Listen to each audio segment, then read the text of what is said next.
I think not only can they live together, they have to live together, because without the two of them, you're going to have some really severe problems in any firm that's R&D intensive, innovation based, whatever, however you want to put it.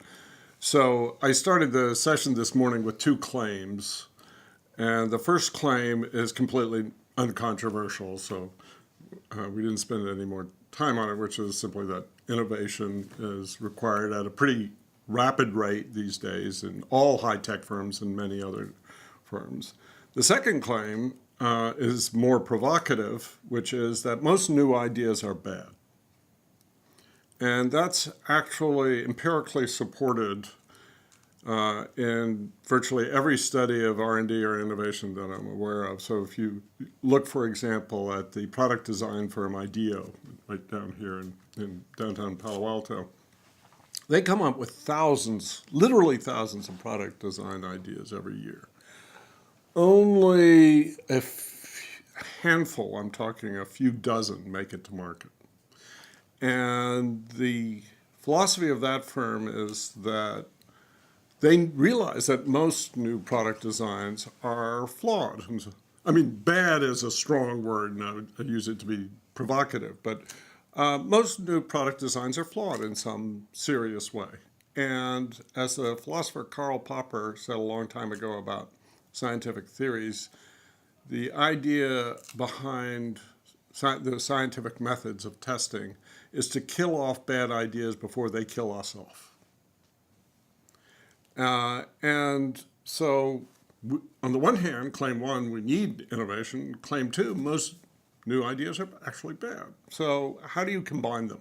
Because you've got to combine them.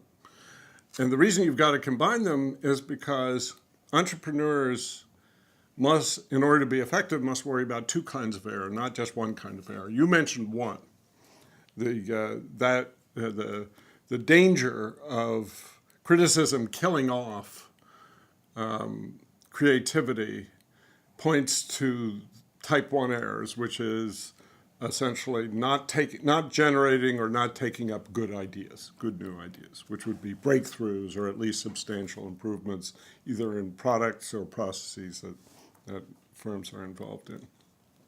So that's the one, since we're at Stanford University and we're right near Silicon Valley, and a lot of our students want to be entrepreneurs, have been entrepreneurs, want to continue to be entrepreneurs. That's the one we tend to focus on. That's the one that's pointed to by the concern about criticism killing off creativity. But there are also type 2 errors. A type 2 error is the accepting of a bad idea.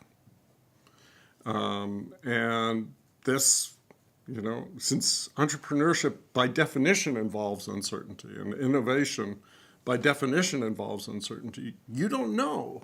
I don't know. Nobody knows whether the idea that's being kicked around the table is actually going to turn out to be fruitful, to create value. We think it will, but we may not be very good judges of it, especially if we're the ones who actually came up with the idea. People are notoriously badly calibrated.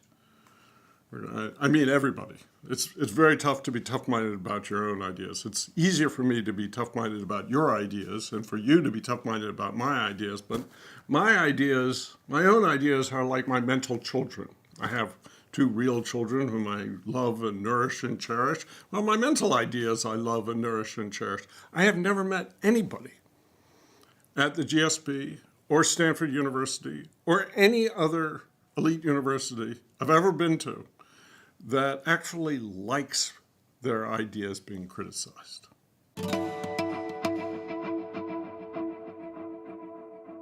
A couple of ideas came out of the meeting this morning. One of them was an interesting kind of routine that one of the firms uses, which is they have a rubric, which are simply a bunch of criteria or dimensions regarding technical possibility, regarding market potential, and so on and so forth, that any new idea has to be scored on. And as the entrepreneur who does this explained to the rest of us, in his firm, it seems that there's an understanding that this isn't a personal matter. So I could have come up with an idea, a new idea, and it's promising on 4 of the 6 dimensions, but you know what? I didn't even think of dimensions 5 and 6. And it turns out my design is deficient on those.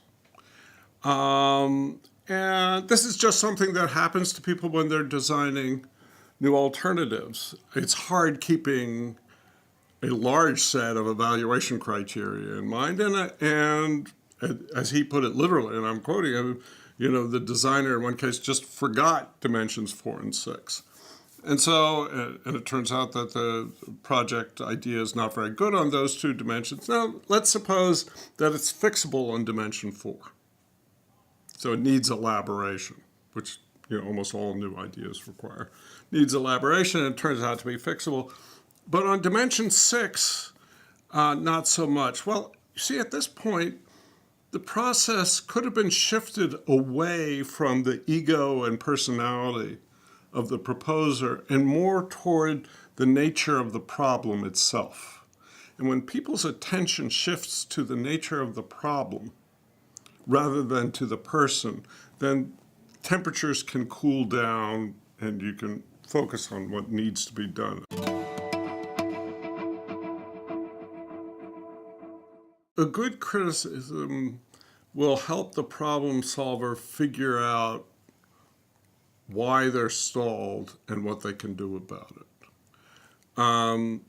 A global criticism of this is no good doesn't actually provide directive feedback of, well, okay, so what is it that I need to fix, and do you have any thoughts about how I might go about fixing it?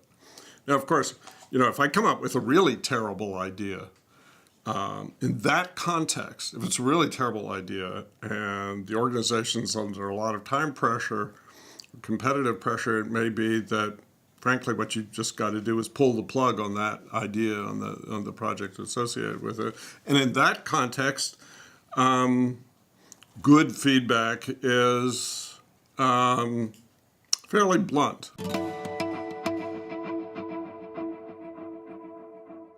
Traditionally, leaders have not tolerated being criticized.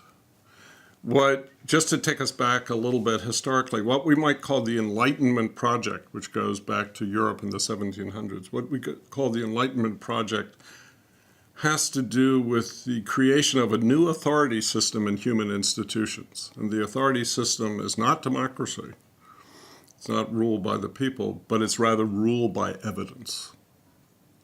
The appearance of the empirical sciences in the 1700s and taking off really in the 1800s has to do with the creation and human organizations saying, look, it doesn't matter how high up you are. If you're making a claim about the world, this is going to work, this is not going to work, it's an empirical claim, and you could be wrong. We're all fallible. That's the Enlightenment ethos. We are all fallible. Tell you a story, an innovation story. There was a doctor in Vienna in the mid-1800s named Semmelweis. Semmelweis worked in an obstetrics ward in an important Viennese hospital. And he didn't know anything about germs because the germ theory of disease, Pasteur and Robert Koch in Germany, hadn't been invented yet. 20 years later, it would come.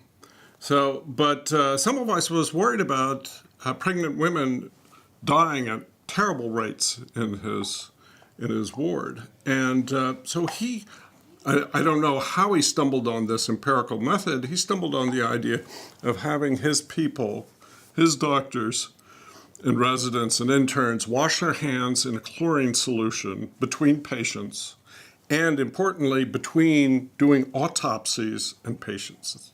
You may find it hard to believe, but in those days, they would go from an autopsy directly to the obstetrics ward without washing their hands. Of course, their hands were just crawling with bacteria. They were killing women. So Semmelweis had them wash hands. And if you look at an overtime plot of the death rate in his ward, it went like this. Boom, boom, boom, boom, boom, wash hands. You didn't need econometrics, you didn't need statistics. It was just obvious from eyeballing the data. Something about the chlorine solution was saving women's lives. Well, but, a lot of doctors in Vienna refused to accept the evidence. And they were important doctors in positions of authority, and they didn't have to. And Semmelweis died an embittered man. It wasn't until Pasteur and Koch and so forth when we started to put the foundation under this, and then finally those kinds of death rates started to go away. But this is a long-term project. You put your finger on such an important problem, you can't expect it to be solved overnight. Human beings are not comfortable with the idea of saying the boss at the top is fallible too. Everybody in the organization is fallible.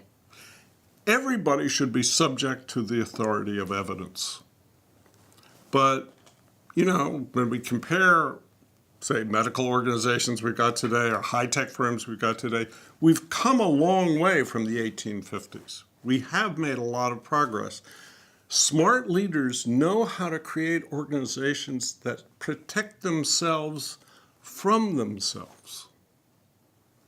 You do things like, we all eat in the same cafeteria.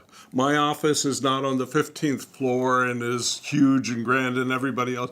No, we do things to minimize the status differences inside the organization because it's those status differences that are constantly sending messages to people.